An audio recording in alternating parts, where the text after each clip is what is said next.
Now, how many of you have played or heard of Mad Libs before?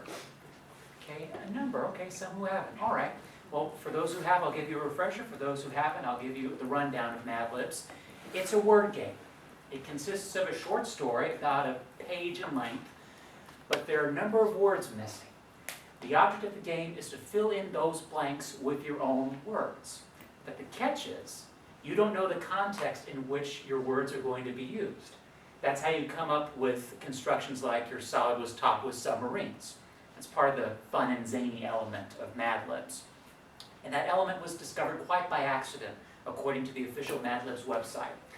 This game can be traced back to a show on television called The Honeymooners, back in the 1950s. One of the writers for that show was a gentleman named Leonard Stern. And one day, Leonard was coming down with a big case of writer's block. He was working on a script, and he just couldn't come up with the right adjective to describe one of the characters' noses.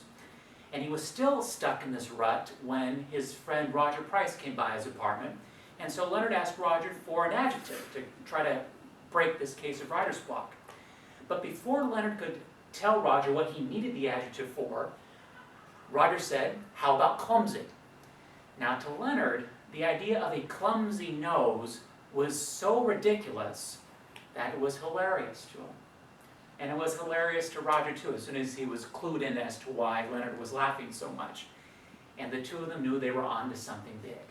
So they decided to pool their resources and publish by themselves the first round of Mad Libs.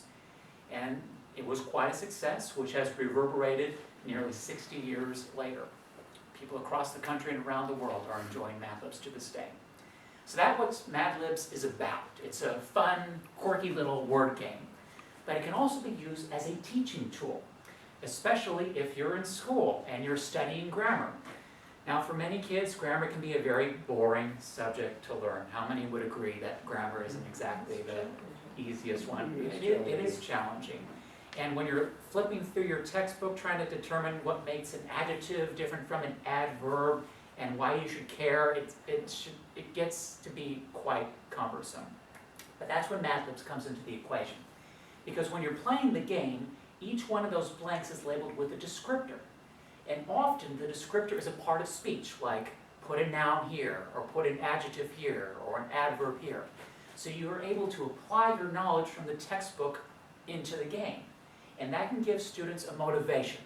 It fires their imagination and helps them be able to get through that boring textbook and be able to create these fun and zany stories. That's what an English teacher named Jessica Nevitt found. She was writing a blog piece for a New York public media station, and she wrote down that Mad Libs is perhaps the single greatest grammar tool out there. Because not only do her students learn the parts of speech, like what's a noun, what's a verb, what's an adjective, but they develop a greater sense of word choice, being able to select just the right zany word to make the story even more hilarious. So that's how you can use Mad Libs as a teaching tool. But now I'd like to give you an opportunity to play Mad Libs right here and now. In a moment I'll ask you for an adjective, a verb, a noun, and so on and so forth. I'll write them down in this Mad Lib I've concocted for this speech. As soon as the blanks are all filled in, I'll read the story aloud and we'll see how zany our story has come up with. So does anyone have an adjective that they'd like to share? Tremendous. Tremendous. Thank you, Doug. How about a verb? Pounce. Pounce. Thank you. A noun, please. Apple. Oh, what? Apple. Apple. Thank you, Mary. Another verb, please. Go. Go.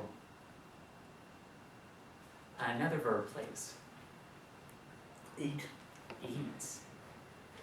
How about an adverb this time? Quickly. Quickly. Thank you. A noun? Bone marrow. Bone. Thank you, Ricky. An adjective, please. Happy.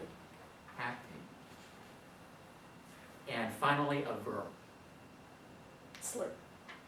Which one? Slurp. Slurp, thank you. All right, thank you all. Here's the Mad Lib. The title is Giving My First Toastmaster Speech. The night of my icebreaker, I was feeling rather tremendous. I I had only pounced my speech a few times to prepare, and I thought the ah counter would catch me saying apple over and over again. But when I was introduced, I went up to the lectern and began to eat. I used gestures quickly and only looked at my bone marrow a few times. Before I knew it, the timer turned happy and the audience was slurping. There you have Yes. it, Mad Lib. Overall, Mad Libs are a fun, quirky little game that can be used as a good teaching tool. If you're interested, you're more than welcome to create ones by yourselves or go to your neighborhood bookstore or look online for them and learn the true value of sprinkling your salads with submarines.